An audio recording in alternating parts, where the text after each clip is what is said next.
Donc, le Coran est très clair par rapport au salut.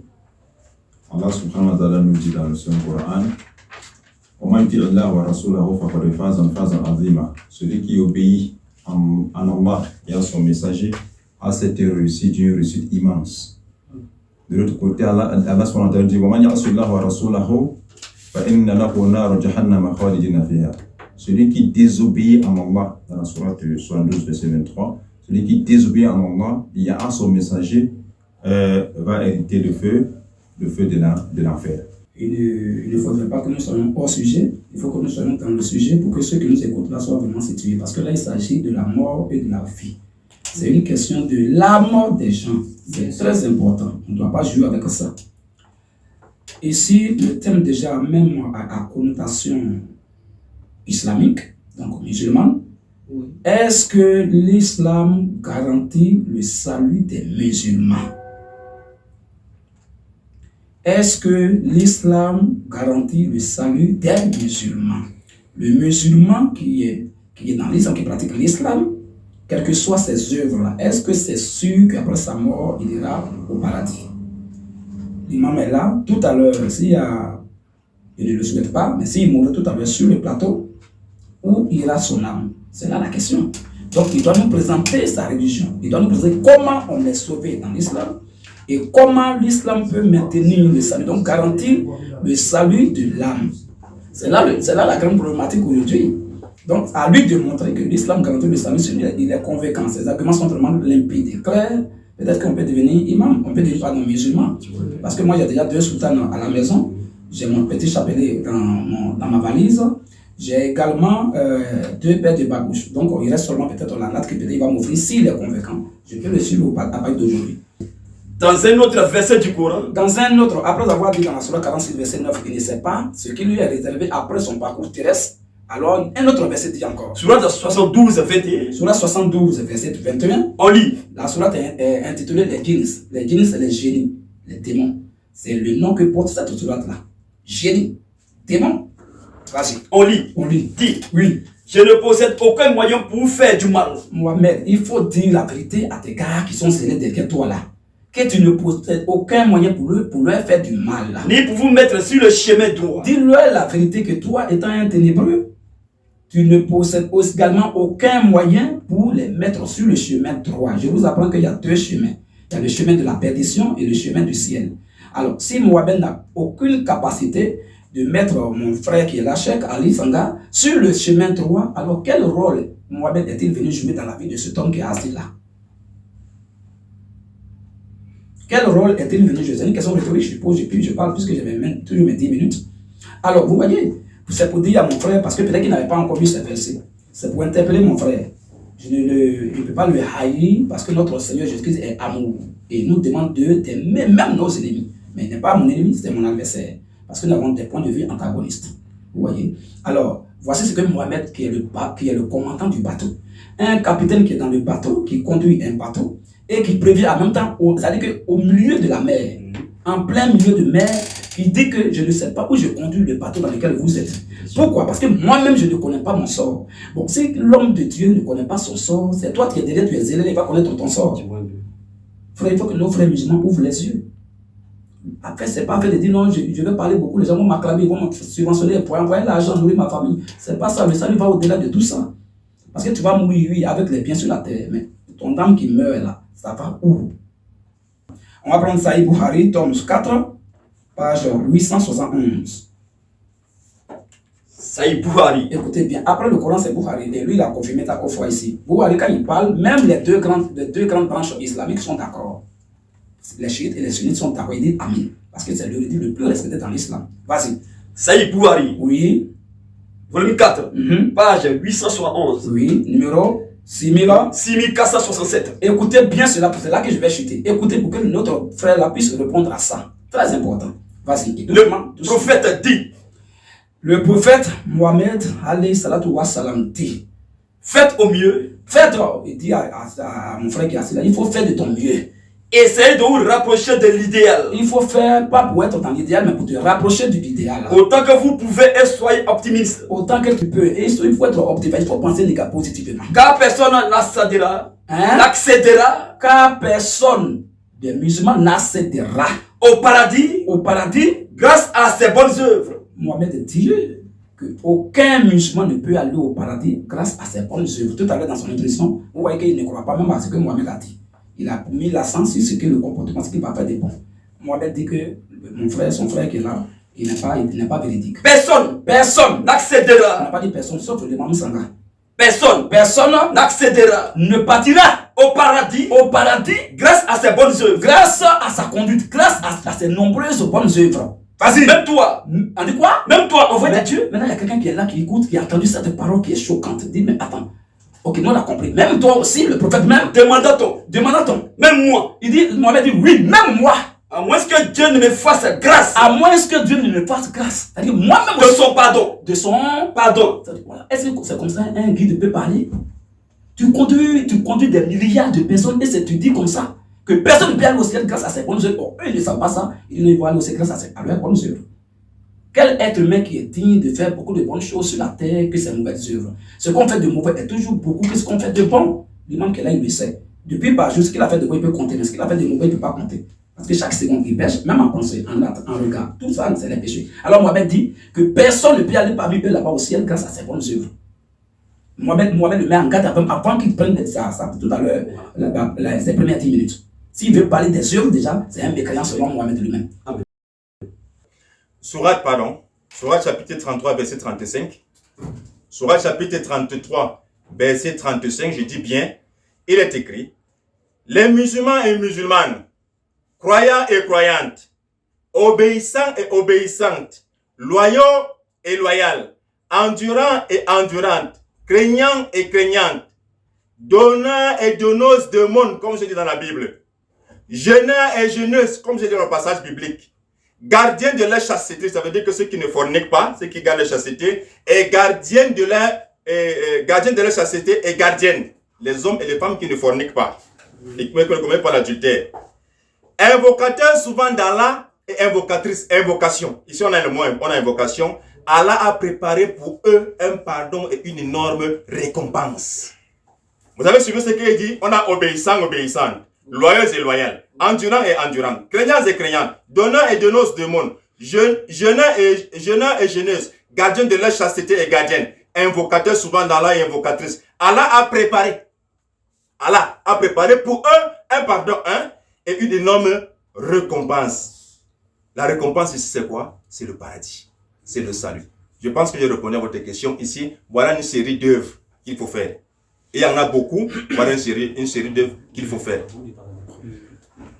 Je dis, est-ce que lui étant musulman, s'il meurt tout à l'heure, là où il est assis là, il s'apprête à ça, c'est une question que je vais lui poser. Oui. C'est quand il meurt là où il est assis là, où son âme va où? Est-ce qu'il peut me déterminer avec conviction où son âme ira? Il ne peut pas. Ok. Maintenant, il ne suffit pas de parler parce qu'il faut parler. Il ne sait même pas faire la différence entre les œuvres et puis le salut. Si le salut s'obtient par les œuvres, du coup, le salut devient méritoire. Le salut devient indu. Or, le salut n'est pas un mérite, mais c'est une grâce. Quand on parle de grâce, c'est une chose qui est imméritée. Maintenant, les œuvres jouent un rôle bien très, très important. Les œuvres, là, ça nous donne les récompenses au ciel. Je donne un exemple. Samuel Eto'o, pour qu'il me saisisse bien, Samuel Eto'o était un sportif, un footballeur. Oui. C'est ça? Oui. Si Samuel Eto'o n'a pas pris le trophée, il n'a pas bien joué, il ne s'est pas bien entraîné pour avoir le trophée, il n'a pas bien joué, il va perdre quoi? Le trophée. Mais il ne perd pas son titre de footballeur. Vous comprenez? Donc, du coup, le trophée devient une récompense pour ses efforts. Mais il est déjà footballeur. On ne va pas dire comme il n'a pas pris la coupe ou bien le trophée, donc il n'est plus footballeur. Ça, on ne peut pas dire ça. Si Usain Bolt court bien, qui est un athlète, quand il court bien, il est toujours athlète et puis il a encore le trophée. Mais s'il court mal et qu'il est éliminé, mais il est toujours athlète. Seulement il ne va pas avoir la couronne. C'est ça, il faut que l'imam apprenne à voir la différence entre les œuvres et maintenant le salut qui est immérité. On va lui aller voir. Tout à l'heure, il a fait un amalgame. Il a fait une confusion très confuse parce que là, regardez un peu ce qu'il a dit. C'est-à-dire que lui-même, il nie la Torah, il nie l'évangile. Et il nie encore les propos de son prophète. Donc voilà le nouveau prophète des musulmans ici. Mohamed n'est pas prophète parce qu'il a dit que Mohamed il ment. Il a traité Mohamed de menteur par rapport à ce qu'il dit. Certes, surat 6, verset 104. Certes, il vous est parvenu des preuves évidentes de la part de votre Seigneur. Donc, quiconque voit clair, c'est en sa faveur, virgule. Et quiconque reste aveugle, c'est à son détriment. Car je ne suis nullement chargé de votre sauvegarde. Qui parle? Alors, s'il n'a pas compris ça, Mohamed, il n'a qu'à se chercher. Il n'est pas là pour être son gardien. Il n'est pas là pour le diriger. Il n'est pas là pour l'orienter. Il n'est pas là pour le guider. Il n'a qu'à se chercher. Termine par là, puis on lui donne la parole. Il va répondre à ça rapidement. Faites son mieux. Faites, oui. Essayez de vous rapprocher de l'idéal. Oui. Autant que vous pouvez. Oui. Et soyez optimiste. Oui. Car personne n'accédera au paradis. Car aucun musulman n'accédera au paradis Grâce à ses bonnes œuvres. grâce à ses bonnes œuvres. Même toi, mon bébé. Même toi aussi, Mohamed. Envoyé de Dieu. Envoyé de Dieu. Demande-t-on. Oui. Même moi. Même moi aussi, Mohamed. À moins que Dieu ne me fasse grâce. Est-ce qu'il a dit que je vais être sauvé par grâce à mes œuvres? Il dit à moins que ça soit une grâce. Oh, une grâce, c'est une chose qui est imméritée. Donc ce n'est pas par le concours, mais par l'effort de l'homme. Mon frère là n'a qu'à être honnête. Il dit quoi? Qu'est-ce qui. Cela, Mohamed a menti là, ou bien c'est lui qui est plus intelligent que Mohamed? Je suis d'accord avec lui, dans le sens où on hérite le paradis par la miséricorde de Dieu, par la grâce de Dieu. Et voilà pourquoi le prophète dit. Non, nous sommes d'accord à ce niveau. Mais je ne suis pas d'accord comme pour dire que les œuvres ne servent à rien. Parce que si les œuvres ne servent à rien, il faut seulement croire en Jésus-Christ. Je dis, mais c'est faux, c'est contraire au passage même biblique que je viens de lire. Mais le Coran est clair. Personne ne peut entrer au paradis que seulement par ses œuvres. Non. Il y a la miséricorde. Pourquoi la miséricorde? C'est la miséricorde de Dieu ou la grâce de Dieu qui permet à ce que quelqu'un croit. Le riche dit, je te prie, Père Abraham, d'envoyer Lazare dans la maison de mon père, car il y a 5 frères. Ici, dans ce récit, il n'y a nulle part où Lazare s'est retrouvé au paradis avec Abraham par la grâce. Mais pourquoi? Parce que dans sa pauvreté, il était pieux. Or, le riche, dans sa richesse, était orgueilleux, était avare. Qu'est-ce qui fait à ce que le riche aille en enfer et le pauvre aille au paradis? C'est pas la grâce? Ici, dans ce verset? Non. Écoutez maintenant. Voilà l'erreur fatale que l'imam a faite. Il ne devait pas lire ça, il ne devait même pas arriver là-bas. Mais regardez où il est arrivé. Ça le tue, ça détruit. Ça dit que le Coran est faux et que l'islam est faux. Pourquoi? Vas-y. D'ailleurs, il y a entre nous et vous. Il y a entre nous qui sommes là au ciel et vous, l'autre côté, là, un grand abîme. Un grand abîme. Pourquoi? Afin que ceux qui voudraient passer d'ici vers vous, afin que ceux qui voudraient passer au paradis pour aller en enfer, ou de là vers nous, ou bien passer en enfer d'abord avant de descendre au paradis, ne puissent le faire. C'est impossible. Or, l'islam a dit dans la Sourate 19, verset 61 à 72 qu'ils vont passer d'abord en enfer pour descendre au ciel. Abraham a dit que c'est un mensonge. Il est impossible de passer en enfer pour tomber au ciel. Il est aussi impossible de passer au ciel pour tomber en enfer. Mais l'islam le dit dans la Sourate 19, verset 71 à 72, que tous vont passer en enfer et en enfer là-bas. À la vallée étrier. Surah 1971. Oui. Il n'y a personne parmi vous. Il n'y a personne parmi vous qui ne passera pas par l'enfer. Voilà. Parce que si le Coran dit, il n'y a personne parmi vous qui n'ira pas en enfer, ils vont comprendre, ils vont dire, ah donc nous on va en enfer, donc ils ne vont pas me suivre. Mais Allah, comme il est rusé, il est en train de faire croire qu'ils vont passer, mais ils ne vont pas aller. Vas-y maintenant. Il n'y a personne parmi vous, oui, qui ne passera pas par l'enfer. Vas-y. Car il s'agit là, pour ton Seigneur, oui, d'une sentence irrévocable. Le Seigneur, Allah est le Seigneur des musulmans, n'est pas le Seigneur des chrétiens. Il n'y a personne parmi vous. Il n'y a personne parmi vous qui ne passera pas par l'enfer. Oui. Car il s'agit là pour ton Seigneur. Le diable se déguise en ange de lumière. Le diable, c'est un séducteur, c'est un trompeur. S'il dit il n'y a personne parmi vous qui n'ira pas en enfer, ils vont vous ouvrir les yeux. Mais il leur fait croire qu'ils vont passer, mais passer en enfer pour aller où? Comment un enfant de Dieu va passer dans le feu pour aller où? Pourquoi ils ne vont pas directement au ciel et puis ils vont passer d'abord dans le feu? Continue le verset. Car il s'agit pour ton Seigneur, oui, d'une sentence irrévocable. Bon, lui, il a fait quoi de mauvais? Puis Allah lui réserve une sentence irrévocable. Parce qu'il est musulman. Il y a une sentence irrévocable, incontournable qui l'attend, inévitable qui l'attend. Parce qu'il est musulman. Continue. Ensuite, oui, nous délivrerons ceux qui étaient pieux. Donc, ça veut dire que Allah ne va pas délivrer, il ne va pas les envoyer entre l'enfer et le paradis, ou bien ni au paradis pour trier. Mais il les envoie en enfer pour les trier. Un homme qui n'a pas encore été jugé au tribunal, mais qui va pour être jugé en prison, ça veut dire que sa destination c'est la prison. Son cas est dangereux. Si on devait d'abord le juger, et après le verdict, on devait l'envoyer maintenant en prison. Mais lui c'est en prison, on l'amène pour le juger là-bas. C'est que c'est sa maison. Vas-y, frère. Ensuite, Ensuite, nous délivrons ceux qui étaient pillés. c'est dans le feu qu'on va. C'est-à-dire que l'imam qui est là, il sera non brûlure. C'est-à-dire qu'il ne peut pas brûler dans le feu. C'est-à-dire que le feu, comme s'il était dans l'eau ou bien dans sa climatisée, c'est dans le feu, ils vont s'asseoir et puis on va les trier. Si le Coran te décrit l'enfer, selon la sourate 101, sur la sourate 102, pour lire comme le Coran a décrit l'enfer, on ne peut pas aller là-bas pour sortir, c'est un feu ardent. Donc c'est dans le feu ardent que l'imam qui est là va s'asseoir et puis ils vont peser d'abord les biens de son frère qui est devant lui jusqu'à ce que son tour va arriver. Même si son tour doit arriver dans 1000 ans, il est dans le feu, il ne brûle pas. Bon, comment un homme normal va croire à de tels enseignements, mon frère? L'explication qui fait l'unanimité de tous les savants, c'est que dans l'islam, le prophète Mohammed dit qu'au-dessus de l'enfer, il y a un pont qu'on appelle As-Sirat. Le pasteur peut fouiller n'importe où. C'est quoi As-Sirat? As-Sirat, c'est le pont qui passe au-dessus de l'enfer. Le verset dit pas, il n'y a pas quelqu'un qui ne passera pas dans l'enfer, mais par l'enfer. C'est là qu'il n'a pas dit dans l'enfer, hein. C'est par l'enfer. Ça veut dire que je peux quitter du Cameroun pour la Côte d'Ivoire, aller chez eux. Je passe par le Nigeria, je passe par le Bénin, je passe par, avant d'arriver, il y a deux possibilités. Soit je passe, il y a un passage terrestre, ça veut dire que soit je passe à l'intérieur, ça veut dire que je passe par voie terrestre, je prends la voiture, je passe Nigeria, Bénin, ainsi de suite, jusqu'à la Côte d'Ivoire. La deuxième possibilité, c'est soit je prends un avion. Nous sommes d'accord? Oui. Soit je prends un avion. C'est les deux possibilités. Alors, dans l'islam, on ne parle pas d'avion, on parle de pont. Il y a un pont qu'on appelle le pont As-Sirat, qui est au-dessus de l'enfer et qui atterrit à l'entrée du paradis. Dans une autre version, Abdullah ben Mas'oud dit: les hommes seront tous retenus sur le pont Sirat autour de la géhenne de l'enfer. Puis ils seront sauvés en fonction de leurs œuvres.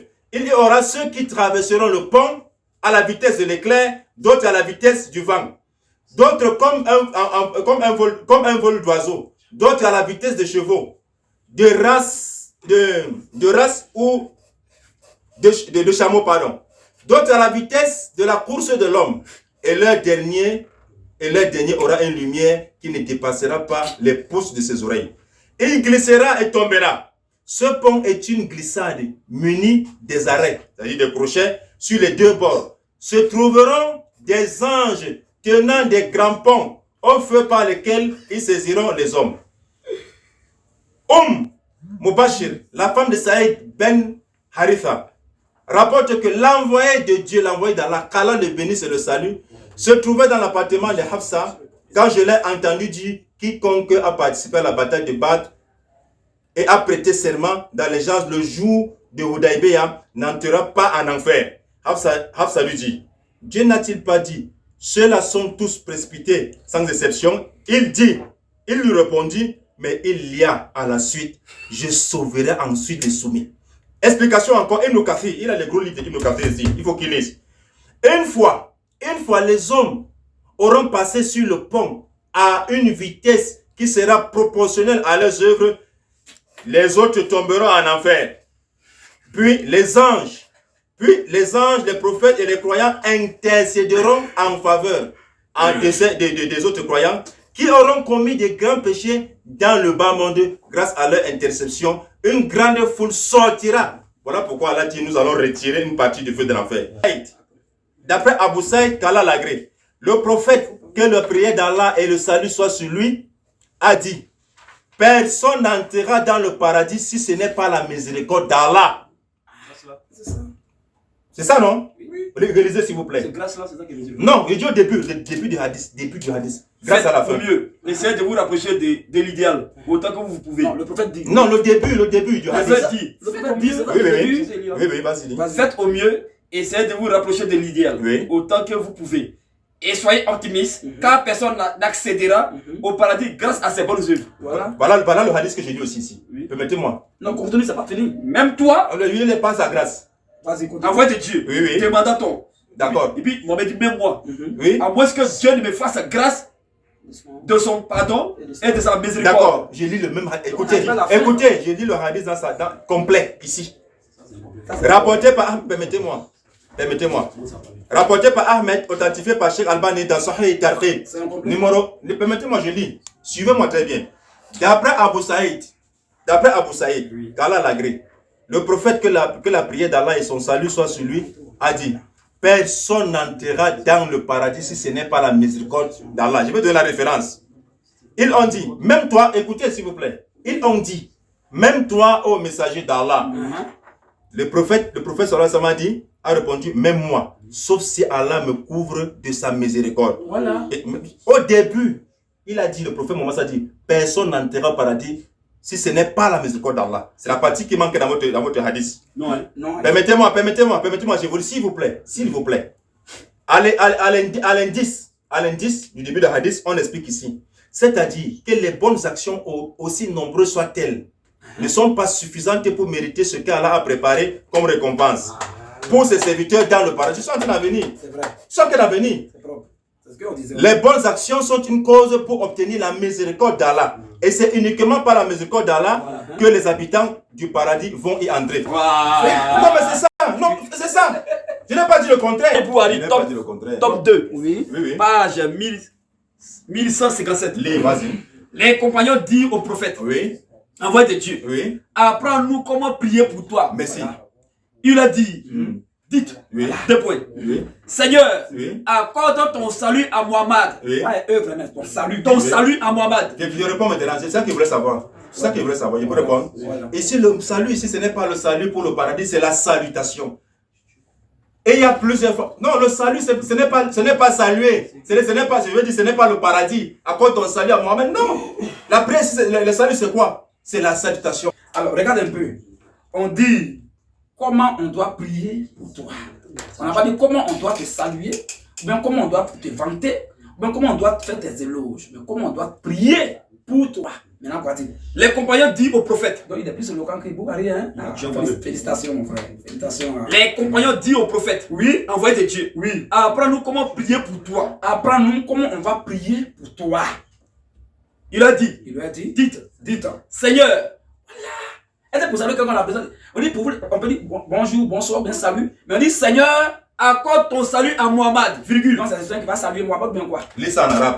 Oh, mais Attends, on va Lis ça en arabe. je ne dis pas en arabe. Lis ça en arabe. Je ne dis pas. c'est son C'est mon temps. On a laissé 15 minutes tout à l'heure. J'ai même encore fait 2 minutes. Non, non, non. Vas-y, frère. Accorde ton salut à Muhammad. Accorde ton salut à Muhammad. On dit accorde ton salut. On n'a pas dit salut Muhammad. Ah, donc c'est bon, c'est Allah qui va saluer Muhammad là. Elle dit accorde, c'est-à-dire qu'eux ils sont pris dedans. Accorde, c'est-à-dire c'est leur prière qui est là. Leur prière c'est que Allah n'a qu'à sauver Muhammad. Virgule. C'est-à-dire que malgré son titre de prophète, il n'est pas encore sauvé. Virgule. Donc il demande toujours la prière de l'imam là pour que Allah puisse le sauver.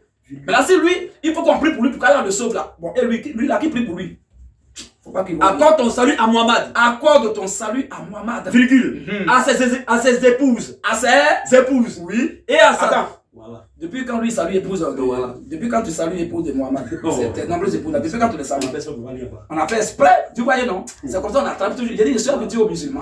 Quand tu veux prendre un musulman, faut pas tout dire l'idée. Laisse il va tomber dedans et maintenant tu vas le frire par sa propre graisse. C'est ça qui est très important. Il dit quoi? Accorde ton salut à Muhammad. Oui. Virgule. Oui. À ses épouses. À ses femmes, à Et- ses épouses. et à sa- Non, attends d'abord. On dit à c'est qui? À ses épouses. Dites-moi, depuis quand notre imam qui est là, il prie pour les femmes de Muhammad. Depuis quand? Oh, on dit Muhammad, virgule, ses épouses. Pourquoi lui dit ça veut dire saluer Muhammad? Hein? Maintenant, et ses épouses alors. Vas-y, continue. Et à sa descendance. Et aussi à sa Descendance. lui, il n'a pas prié pour la descendance de Muhammad. Vas-y, frère. Sourate 10 à 108. Vas-y. Dis aux gens. Oui. C'est la vérité. Oui. Vous êtes venus de votre Seigneur. Vas-y. Donc, quiconque est dans le bon chemin, Si l'imam qui est là, il est dans le bon chemin, ne l'est que pour lui-même. c'est pour ton affaire. C'est ton problème.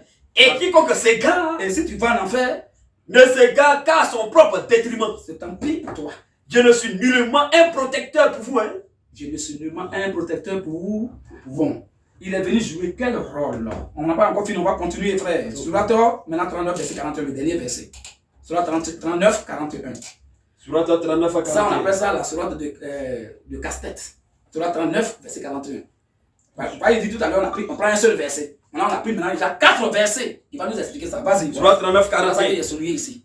Vas-y, frère. Nous t'avons fait descendre le livre, oui, pour les hommes, Pour les sommes. en toute vérité. Quiconque, Oui. se guide, Quiconque se guide, se guide entre parenthèses le fait, oui, pour pour son propre bien. Oui. Et quiconque s'égare, Donc, quelqu'un qui guide, il dit c'est pour son propre bien. Et quiconque s'égare à son détriment, pour son problème, c'est son problème aussi. tu n'es nullement responsable de leur propre affaire. En tout cas, tu n'es pas responsable, c'est entre eux, c'est un problème là-bas. Mohamed s'est désengagé plus de 1000 fois dans le Coran. Pourquoi notre prophète, pourquoi notre imam est toujours derrière lui?